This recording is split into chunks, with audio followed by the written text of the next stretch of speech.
Connu, c'est quand même Socrate. Hein. Socrate avait un esprit divin avec lequel il discutait et qu'il écoutait en permanence. On est quand même, Socrate, la vie de Socrate est exemplaire et c'est son esprit divin, il l'a dit devant ses juges, qui l'a toujours guidé. Pour Platon, à la limite de la Grèce, à l'époque, il y avait des intermédiaires entre les dieux et c'était presque naturel.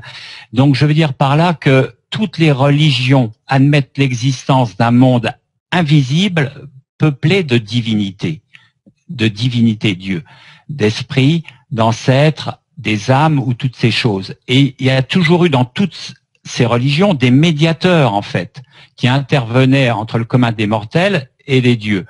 Et bien sûr, qui transmettaient la parole divine, mais ça existe depuis des millénaires. Alors qu'est-ce qui s'est passé? Donc, bien sûr, dans la Grèce, le temple de Delphes, c'était Apollon qui rendait des oracles, qui est une réponse qu'une divinité donne aux questions des hommes. Et bien sûr, c'était la Pythie. La Pythie était une femme, une prêtresse, peu importe, mais ça, vous avez ça dans toutes les cultures. C'est ça que j'ai un mal fou à comprendre. Qu'est-ce qui se passe, nous?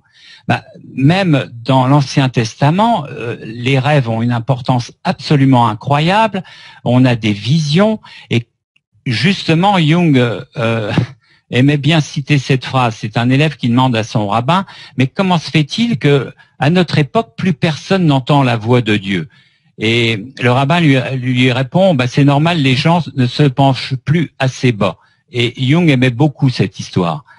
Je veux dire par là qu'il y a un petit phénomène qui s'est quand même passé, qui, à mon sens, n'est pas très sympathique. C'est quand Saint Jérôme a traduit les textes anciens de l'hébreu au latin. Et très bizarrement, il a, si vous voulez, mis sa touche personnelle dans le sens où il a commencé, alors que c'était une mauvaise traduction, à dire que les rêves, il était formellement interdit d'interpréter des rêves. On est au IIIe siècle.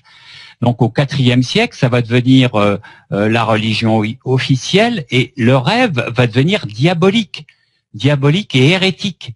Une personne qui interprétait des rêves, avec l'Inquisition, on la était assimilée aux sorcières, etc. Donc il y a une cassure énorme au IIIe siècle, interdiction formelle d'interpréter des rêves. Donc au fond, les rêves, on le sait, il y a des rêves auditifs maintenant, il n'y a plus aucun problème là-dessus. Et donc, même ce qui est absolument aberrant, c'est qu'au XIXe siècle, le Code Napoléon va créer une contravention de police. C'est avec l'interdiction d'interpréter des rêves qui étaient passibles du tribunal de police.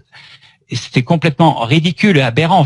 Presque fin 19e siècle, à la fin du 19e siècle, ça a été aboli. Alors pourquoi? Bien sûr que la science ne s'est jamais intéressée aux rêves, bien que, donc il y a eu forcément, je pense, donc je suis, la conscience est à l'origine de nos processus mentaux et c'est ce qui était enseigné.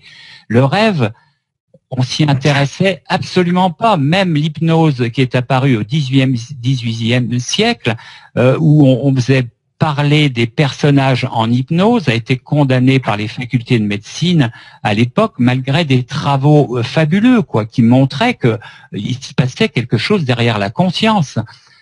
C'est Puységur, je crois, qui avait fait des travaux fabuleux là-dessus.